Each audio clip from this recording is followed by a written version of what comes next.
Taking this further, we also want to make food production itself sustainable as well as climate resilient and still keep it nutrition sensitive. So here are some ideas from the book. There is a need for a greater emphasis on nutritional quality and dietary diversity of agricultural food production for local consumption in the developing country context. Why local consumption? Because we talked about how food transportation is another major contributor to greenhouse gases and environmental degradation, but also there is a lot of wastage during transportation as well. So food miles concept of consuming foods nearby is an important concept for climate resiliency as well as sustainability. Of course, for developing countries, stability, pricing, food security, food safety can all depend on local consumption as well. Climate resilient agriculture should be nutrition sensitive and health promoting. So look at a table on that. And contribute to improving dietary diversity and nutrition by supporting, among other things, agriculture and family farming extension services promoting better crop and food production diversity, including aquaculture and biodiversity for improved nutrition. Integrated agroforestry systems, in particular in areas with traditional agroforestry knowledge, which is a lot of Africa and Asia, that reduce deforestation and promote the sustainable exploitation of nutrient-rich non-wood forest products, which are also available to buffer in times of staple dietary shortages and failed harvests. Agroforestry is basically mixing trees with agriculture or horticulture and agriculture. Trees provide reduced wind losses, evaporative losses. They increase soil moisture holding capacity of the soils. They increase soil moisture persistence, drought resilience.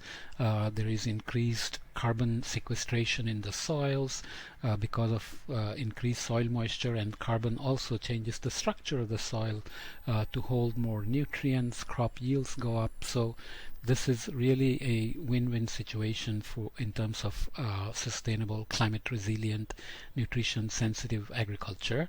And also, if trees and horticulture, when wisely chosen, can provide non-rainy season income and reduce other social problems like migrant labor, farmers leaving the villages as migrant laborers, living in urban, peri-urban areas, becoming dependent on alcohol or gambling or prostitution or whatever.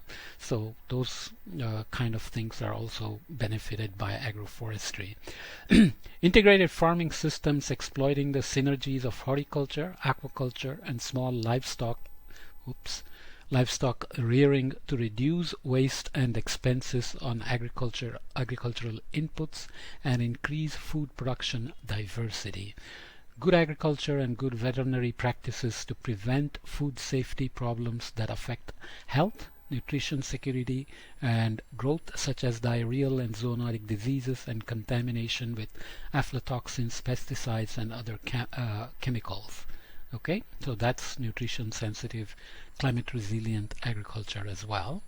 Better use of weather and climate variability information to manage climate-related risks for agriculture, forestry, and fishery, and enhancing the effectiveness of food and nutrition insecurity surveillance and early warning systems, their linkages to early response mechanisms. So I mentioned briefly the idea of subseasonal to seasonal forecasts being used for health.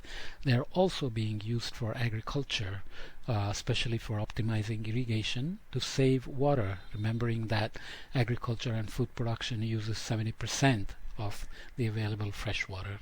Okay, so to look at the table, I don't know where I put it, but I'll come back and show the table in a second. So let me pause this here and come back. Okay, so looking at the table of nutrition sensitive adaptation mitigation strategies in the agriculture sector. Here are the adaptation strategies: sustainable agriculture development, food safety, disaster risk reduction and risk management. I screwed that up again, sorry. Let me pause again. And okay, so sustainable agriculture again, disaster risk reduction and management, agroforestry, system of rice intensification, and sustainable livestock production. So these are nutrition sensitive adaptation and mitigation strategies in the agriculture sector.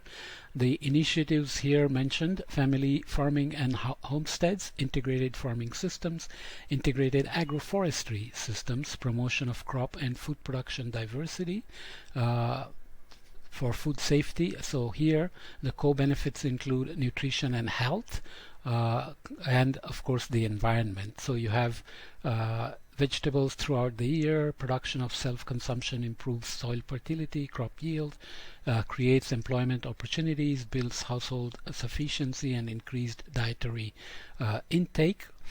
In terms of integrated farming systems, it increases climate resilience, increases dietary diversity and micronutrient intake, increases livelihood diversification.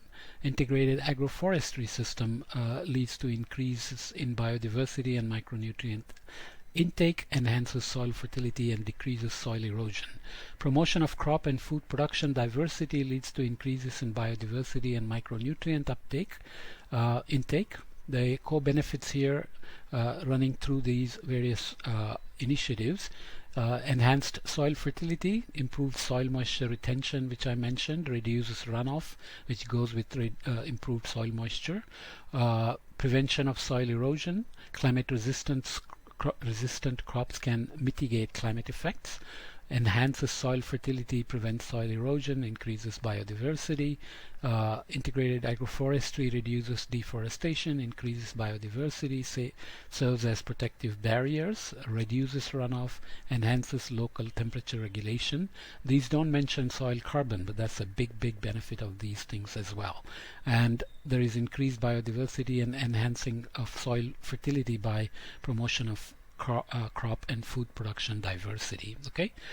In terms of food safety, we have adoption of good practices within food safety, agriculture, livestock, aquaculture production sectors, good agriculture, veterinary practices, good husbandry, aquaculture practices, good hygiene practices.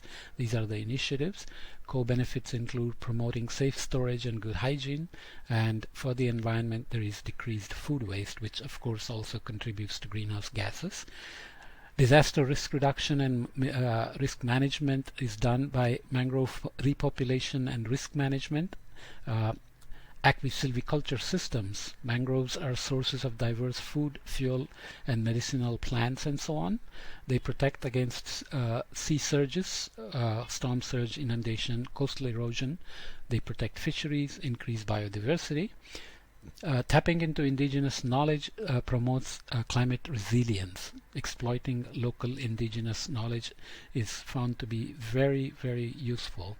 To complete the story, we look at systems like agroforestry, system of rice intensification, sustainable livestock production. This is basically about dealing with irrigation, flood irrigation, production of rice versus